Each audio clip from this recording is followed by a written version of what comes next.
네, 최근 들어 종전에 볼 수 없었던 제3의 정책이 급부상하고 있습니다. 어제 미국 연방정부 폐쇄와 또 17일로 닥친 연방부채 한도 확대 해결 방안으로 이 FSP, Fiscal Stabilization Policy의 앞글자를 딴 말인데요. 즉 재정 중화 정책이 급부상하고 있습니다. 그래서 오늘은 이 제3의 정책으로 어떤 것이 있고 앞으로 예산안과 또 정부 부채 한도 이 확대 협상이 어떻게 해결될 것인지 진단해보는 시간 마련했습니다. 한국경제신문사 한상춘 논설위원 나와 계십니다. 위원님 안녕하십니까? 네, 안녕하십니까? 예. 자, 최근 들어 익숙했던 그간의 정책과는 달리 제3의 정책들이 급부상하고 있다. 일단 제3의 정책은 어떤 것을 의미하는 건지 그거부터 설명해 주시면 어떨까요? 네, 요즘 금융위기 이전과 금융위기 이후, 그다음에 최근에 보면 그 시대상을 그 노멀 사회, 뉴노멀 사회, 뉴 앱노멀 사회 이렇게 지칭하지 않습니까? 네. 그 노멀 사회는 보통 우리가 배웠던 이론과 경영기법이 그대로 통용되는 사회. 그 다음에 뉴노멀 사회는 이게 안 통하는 사회. 뉴 앱노멀은 예측까지 안 되는 상해. 이러다 보니까 정책 환경이 변하다 보니까 종전의 정책 가지고 쓰면은 정책 효과가 나타나지 않겠죠. 그러다 보니까 정책 환경에 따라서 새로운 정책들이 많이 나온다. 그래서 이것을 저도 이제 이분의 동상 밑에서도 점심을 먹은 적이 있습니다는 미국의 그 에머스 카리지 가면 로버트 프로스트 아마 고등학교 책에 가지 않는 길이로 유명한 그 시인이죠. 네. 이 가지 않는 길에 이렇게 비유하시면 되겠다 이렇게 볼 수 있습니다. 그래서 제3의 그 정책 제3의 길이라는 것을 얘기했던 것은 2001년에 영국의 사회학자 앤서니 기븐스가 The Third Way 해는 이 책에서 유래됐다 이렇게 볼 수 있는데요. 결과적으로 보면 뉴노멀 사회에 새롭게 추진되는 종전에 볼 수 없었던 새로운 정책을 의미한다 이렇게 볼 수 있습니다. 대체로 보면 뉴노멀 자체가 양면성을 갖고 있거든요. 기존의 질서도 통용되지 않고 또 아직까지 새로운 규범도 마련하지 못했으니까 상당히 이 사항이 전통적 정책과 새로운 정책의 이렇게 중간지이기 때문에 사실 양면성을 갖는 정책들이 대부분이다 이렇게 볼 수 있습니다. 그렇군요. 아마 이 제3의 정책으로 가장 먼저 거론됐던 것이 오바마 정부가 이 재정 적자라든가 국가 채무 문제를 해결하기 위해서 추진했던 페이고 정책 부분이 맞죠 아마? 우리 박근혜 정부도 지금 재정 문제 관련해서 페이고 얘기를 많이 하시죠? 아마 최근에 많이 하시는 거로 알고 있습니다. 그만큼 재정적자라든가 국가채무가 현실적으로 닥치기 때문에 사실 재정적자 국가채무가 있는 상태에서 경기를 어떻게 부양할 것이냐, 일자리 문제를 어떻게 창출할 것이냐 하는 측면에서 아마 오바마 정부가 지난 5년 전에 출범처와 함께 당시에 재정적자와 국가채무 문제가 발생했을 때 경기 회복, 위기 극복, 일자리 창출 어떻게 할 것이냐 하는 이런 측면에서 구상했던 페이고 정책을 그대로 수용하시는 게 아닌가 생각하는데요. 당시에도 설명드렸습니다는 재정적자 국가채무에서 경기 부양 효과가 큰 재정 지출만 늘릴 수 없다. 왜냐하면 재정 지출을 늘리면 구조적 문제에 해당되는 적자라든가 국가채무는 더 증가할 수밖에 없거든요. 그렇기 때문에 일단 지출의 부분을 조정한다는 얘기입니다. 그래서 경기 부양 효과가 적은 것이 이제 공무원의 봉급이라든가 공무원분들이 굉장히 서운하시겠어요. 근데 실질은 실질이니까. 근데 우리나라는 또 이게 페이고 정책을 추진한다 하면서 공무원 봉급을 삭감하지 않는 게 또 문제고. 그렇군요. 미국 같은 경우에는 공무원 봉급도 삭감하고 정부의 운영 경비도 삭감하고 이게 이제 일반 예산에 따지면 경직성 경비다 이렇게 표현을 쓰거든요. 이 부분은 먼저 삭감해라. 페이 삭감해라. 그러면 거기서 삭감된 재원이 있겠죠. 그러면 그 재원 가지고 경기 부양 효과가 크고 일자리 창출 효과가 큰 이러한 부분을 밀어준다는 얘기, 밀어준다는 얘기입니다. 그래서 이게 페이고 정책이다 이렇게 보실 수 있습니다. 그러면 시청자 여러분, 자 재정 지출은 증가하지 않겠죠? 왜냐하면 경직성 경비 삭감하고 그걸 재원 가지고 경기 부양 효과로 밀어주니까 전체적인 지출은 이렇게 삭감하지 않는다. 그래서 재정 적자라든가 국가채무는 늘리지 않는다. 근데 문제는 경기 부양 효과가 적은 것을 경기 부양 효과가 큰 쪽으로 갔으니까 경기는 부양되겠죠? 그러면 경기 부양되면 미국은 경기 회복되면 재정 수입은 더 증가하니까 적자 축소 이렇게 해서 국가채무 축소 이런 방식이 바로 페이고 정책이다 이렇게 보시면 되겠는데요. 우리 페이고 정책 얘기가 현 정부에서 많이 나오고 있습니다는 사실 그 내용으로 보면은 미국의 본래 의미의 내용과는 좀 상당히 잘못된 잘 이렇게 맞지 않는 부분이 있어가지고 한 번 정도는 다시 한번 미국의 폐고 정책을 쓸 때 그 내용을 좀 자세히 들여다봐서 우리가 벤치마크 할 필요가 있는 것이 아닌가 생각됩니다. 재검토해 볼 필요도 있겠군요. 자, 오바마 정부의 페이고 정책과 비슷한 것이 일본의 간지원 정책이 있습니다. 어제 그 아베 정부가 소비세 인상안을 발표했습니다. 네, 소비세 인상이 현행 17년 만에 요새 공교롭게도 17년 얘기가 많이 나오죠. 그렇죠. 정부폐쇄도 17년 만이고요. 그리고 이 연방부채 한도 확대도 17일에 소위되니까 그래서 공교롭게 17자가 하는데요. 요새는 악의 이렇게 불운을 가져오는 내게 13일이 17일로 바뀐 건가요? 그런 의견이 있을까요? 그렇습니다. 어쨌건 17일자가 많이 나오는데요. 지금 사실 17년 만에 소비세가 5%에서 내년 4월로 8%로 옮기죠. 상당히 획기적인 얘기인데요. 이게 정책 근원은 어떻게 됐을까 했을 때는 과거 민주당 정부, 일본 입장에서 민주당 정부이다. 지금 자민당 정부지만 이전 정부가 민주당 정부죠. 민주당 정부가 잃어버린 20년을 극복하기 위해서는 어떻게 할 것이냐 하는 측면에서는 여기도 국가 채무 많다. GDP 대비해서 25% 많다. 이런 상태에서는 경기 부양 효과가 큰 재정 지출을 국가 채무 많다고 해서 안 끌어갈 수 없거든요. 그런 상태에서 보면 일본이 그렇게 제3의 정책으로 나왔던 것이 바로 간나오토의 간가, 케인전 정책의 지원을 합친 간전 정책이다 이렇게 보시됐습니다. 요거는 케인전의 여러 가지 투자 성수 중에서 균형 재정 성수 1이다. 예를 들어서 조세는 100, 지출은 100 그대로 옮긴다는 얘기입니다. 근데 조세는 한번 꺾여서 들어가니까 경기 침체 효과가 사실 상대적으로는 좀 적게 나타나거든요. 근데 경기 부양 정부 지출은 그대로 한 번에 바로 지출이 100이 증가하기 때문에 사실 똑같은 규모로 조세를 수입하고 똑같은 지출을 증대시키면 들어온 만큼 나가니까 재정 적자는 문제가 없죠. 그러나 지출 100이 더 경기 부양 효과가 크니까 사실 경기는 부양된다 이렇게 볼 수 있습니다. 이게 전문적인 용어로 균형 재정 순수다. 그래서 밸런스 멀티플 이펙트다 하는 이런 표현을 쓰는데요. 아마 거시경제 공부하신 분은 다 아실 겁니다. 이게 1이라는 것을 이용해서 경기를 부양하는데요.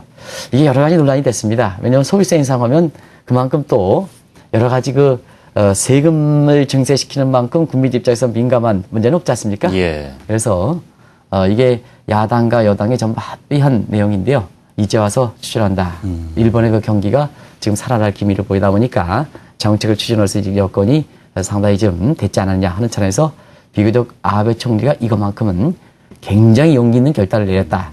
그래서 요 간전 정책도 제3의 정책에 해당된다. 이렇게 볼 수 있습니다. 그렇다면 이번엔 통화 정책 면에서 볼까요? 통화 정책 측면에서 제3의 정책으로 많이 거론된 것이 바로 오퍼레이션 트위스트 정책이었는데요. 좀 자세한 설명 덧붙여주시면 어떨까요? 네, 오퍼레이션 트위스트 정책도 제3의 정책이죠. 종전에 볼 수 없었던 정책이죠. 그래서 제3의 정책이다. 대표적으로. 근데요, 그동안 미국이 연준이 초저금리, 양적완화 정책, 이거 아주 획기적 정책이거든요. 아주 비정상적 대책입니다. 이게 획기적 대책인데도 불구하고 경기는 회복되느냐, 일자리는 창출하느냐 생각만큼 안 됐죠. 이게 가장 큰 원인이 뭐냐 하면 금융과 실물 간의 연계성이 이렇게 약한 것이 문제다. 돈을 흐르면 이게 인체의 혈액과 같은데 잘 돌아가야지 진행자 얼굴이 화색이 띄게 되거든요. 안 그렇습니까? 자연스럽게. 그렇습니다. 화색이 띄어야지 이게 인체가 건강하다는 것을 시청자분이 진행자분 얼굴이 화색이니까 오늘 좋은 일이 있나 보다. 건강 상태가 좋나 보다. 이렇게 보거든요. 마찬가지로 경제도 돈이 경제 혈액이거든요. 요게 실물에 들어가는 고리가 잘 형성돼야 실물에 들어가서 화색이 도는 게 경기 회복이다. 근데 요게 문제가 있다 하는 상태에서 보면 그렇다고 해서 돈을 계속해서 뿌려대는 게 좋은 거냐 하면 요 연계 고리가 형성되지 않을 때 돈만 뿌려대면 주식이라든가 부동산이 올라가서 사실상 거품을 빨리 발생해서 오히려 목을 잰다는 얘기입니다. 그런 차원에서 보면 단기채를 이렇게 매각을 하면 매각한 만큼 돈이 들어오죠. 중앙은행에. 그러면 그 매입분을 장기채를 매입해 준다는 얘기입니다. 장기채를 매입해보면 한도파이 채권 가격이 올라가고 반별 관계는 장기금리 떨어지죠. 그러면 기업의 설비 투자는 장기금리에 영향을 받거든요. 그러면 설비 투자에 영향을 받는 장기금리가 떨어지니까 설비 투자 증가하지 않느냐. 그러면 경기 회복되고 일자리 창출하지 않느냐 하는 차원에서 금융과 실물 간의 연계 고리를 형성하기 위해서 종전의 금리 인하라든가 아니면 돈을 뿌려대는 유동성 조절 정책 이외에 이런 오퍼레이션 트위스트 같은 이런 정책을 제3의 정책을 추진했다 이렇게 보게 됐습니다. 장기 채권을 사들임과 동시에 단기 채권은 이제 매각을 하면서 시중 금리를 조절하는 오퍼레이션 단법은 단기채를 먼저 매각을 해야죠. 그리고 돈이 들어와야 되니까. 예. 그래서 장기채를 매입한다 이렇게 보게 됐습니다. 오퍼레이션 트위스트 정책 들어봤고요. 어제도 언급을 해주셨습니다. IMF가 신흥국들의 자금 이탈이라든가 환율 방어책으로 권고한 것이 PSI였다라고 해서 내용도 설명해 주셨는데 이 부분도 제3의 정책이 되겠죠? 그렇습니다. 어제 이 방송이 나오고 나서 외환 당국자가 저한테 전화 와서 좀 자세하게 얘기해달라. 어떻게 정책 운영 메커니즘이 그렇게 되느냐. 그렇게 되는 것도 좀 가르쳐달라 이렇게 말씀을 하시는 분이 있는데요. 요건 그렇습니다. 어제 말씀드렸기 때문에 간단한 열거를 하겠습니다. 외국 자본 들어온다. 외국 자본 들어올 때 직접 개입하지 말아라. 직접 개입하면 사실상 환율이 올라가니까 해외 투자가 안 되겠죠. 그러면 외국 자본이 들어올 때는 그대로 이렇게 되면 원달러 환율이 떨어지니까 원달러 환율이 떨어지면 자 달러를 바꿔서 밖으로 국내 기업이 나가기에는 좋죠. 원화 자금 코스트가 떨어지니까 그래서 들어온 만큼 나가게 한다. 그러면 최근처럼 자금 이탈된다. 이거 직접 개입하지 말아라. 왜냐하면 환율이 올라가면 해외에 나가 있는 투자원금은 한국에 들어오면 원달러 환율이 올라갔으니까 그만큼 원화 자금을 많이 받을 수 있죠. 그래서 자금이 유입될 때는 사실 그만큼 국내의 내국인의 해외 투자를 이렇게 권장하고 그다음에 반대로 자금이 이렇게 이탈 우려가 됐을 때는 환율이 올라가니까 그동안 낮은 환율에서 해외 투자한 부분이 한국에 들어오더라도 그만큼 환차익이 생기니까 자 내국인의 내국인의 해외 직접 투자 해외 투자분을 좀 유도해라. 국내 들어오도록 하라. 그러면 이탈된 만큼 국내 투자분이 들어오니까 국내 외환 시장은 안정이 되겠죠. 그래서 시장을 개입하지 않더라도 외환보를 소유하지 않더라도 이렇게 외환 시장을 안정하고 금융 시장을 안정을 할 수 있다는 의미입니다. 그래서 이것을 종전의 그 태환 정책, 불태환 정책의 또 다른 정책에서 PSI 정책이다 이렇게 볼 수 있습니다. 그렇군요. 자, 어제 우리 시간으로 낮 1시에 예산안이 미국에서 처리되지 않음에 따라서 연방 정부가 결국 이제 폐쇄가 됐는데요. 그 해결 방안으로 급부상하는 것이 바로 이제 재정 중화 정책이라는 것인데요. 그 내용이 어떻습니까? 재정 중화 정책은 모두에서 말씀해 주신 것처럼 이게 Fiscal Stabilization Policy다 이렇게 해서 보시면 되겠는데요. 이게 민주당과 그다음에 공화당의 입장차가 상당히 크지 않습니까 지금? 그렇습니다. 차기 선거의 정략적 문제와 관련해서. 그럼 오바마 헬스케어 문제 굉장히 지출이 많습니다. 그러면 지출이 많으면 이걸 그대로 추진한다면 어떠냐? 재정 적자라든가 국가채무는 더 증가하겠죠. 그죠? 이게 규모가 큰 거니까. 그다음이니까 이거를 수정된 형태로 통과시키면 사실 공화당 입장에서는 재정 적자라든가 국가 채무를 좀 삭감하라는 입장이거든요. 그러면 오바마 케어는 어떤 형태든 통과시켜 준다면 민주당 명분을 해준다면 사실상 그만큼 다른 측면에서는 대폭적으로 삭감하라는 얘기입니다. 그래서 지출이 증대한 만큼 케어와 지출이 증대한 만큼 중화시키라, 스토라이제이션 중화시켜라. 어떤 쪽으로 다른 쪽에서 대폭적으로 삭감하면 그러면 어떻게 되겠습니까? 재정적 재정과 국가채무 문제는 늘어나지 않겠죠. 그런 식으로 정리가 될 거다. 그리고 양당 간의 입장을 같이 정리한다. 이 보시됐습니다. 그렇군요. 자, 마지막으로 여쭤볼까요? 앞으로 미국 예산안과 곧이어 정말 다음 달 17일이죠. 연방부채 한도 확대 협상 어떻게 될 것으로 보십니까? 핑퐁적인 치킨 게임, 이걸 게임 스를 가지고 얘기하겠습니다.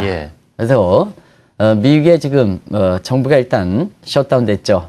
그리고 17일 날 부채 한도 두 가지 놈은 사실 공화당이 완전히 이게 자기의 의지를 관철시켜서 셧다운 문제도 되고 그다음에 부채도 한도가 되면 이건 굉장히 어렵죠. 금융시장이 굉장히 어려울 겁니다. 이때는 굉장히 어려울 겁니다. 그러면 공화당이 사실 이렇게 해놓고 유리한 거냐 또 정치적으로 보면 득실을 해서 굉장히 많이 본화의 입장을 반영한 거냐 이건 잘못된 거죠. 왜냐하면 미국이 경제가 살아나야지 공화당도 나중에 차기 대통령 선거에서 국민들한테 표시를 받을 수밖에 없지 않습니까? 그래서 완전히 셧다운이 그 예산안이라든가 부채 한도를 공화당 입장을 관철시켜서 부결시키는 것은 있을 수가 없다. 그렇다고 해서 민주당의 입장을 전부 반영하는 것도 안 된다. 그러면 사실 4시의 게임 이론에서 보면 극단적인 상황은 발생하지 않는다 하는 걸 말씀드리고요. 그렇다고 해서 최근에 게임 이론에서 가시면 서로 정당 간에 민주당과 공화당이 서로 도움되는 공생적 게임이 될 수 있냐? 공생적 게임은 될 수가 없죠. 왜냐하면 민주당은 집권 자위되고 공화당도 예. 집권을 잡아야 되니까 네. 정당의 성격상 보면 서로가 이익이 되는 공유할 이런 수가 없는 거죠. 공생적인 게임은 예. 될 수 없는 거 없습니다. 그래서 앞서 말씀드린 같이 이러한 재정 중화 정책도 이렇게 모삽돼서 제3의 정책을 이렇게 되는 것은 공화당과 민주당이 적절히 손해보고 또 적절히 이득을 봐서 예. 왜냐 적절히 손해보는 것은 상대방의 입장을 반영하는 거고 적절히 이득을 보는 것은 자기 자신이 다른 국가, 다른 당의 입장을 반영할 때는 줄여줘야죠. 그런 측면에서 적절히 타협하고 양당의 입장이 국민들한테 어느 정도 설득력이 있는 차원에서 이 문제는 타결된다. 그래서 셧다운 대회도 그렇게 큰 문제는 아니다. 예. 기간이 문제다. 너무 우려하지 마십시오. 이렇게 말씀드렸던 것도 바로 그런 측면이거든요. 그런 측면에서는 좀 합리적으로 타결되지 않겠느냐. 그것이 오늘 미국 증시에 반영된 게 아닌가 예. 이런 생각이 듭니다. 알겠습니다. 자, 이렇게 해서 뭐 재정정책, 통화정책 등 각 부문에서 또 사용되고 있는 급부상하고 있는 제3의 정책들 어떤 것들이 있는지 자세히 살펴봤습니다. 지금까지 한국경제신문사 한상춘 논설위원과 함께했습니다. 위원님 감사합니다. 네, 고맙습니다.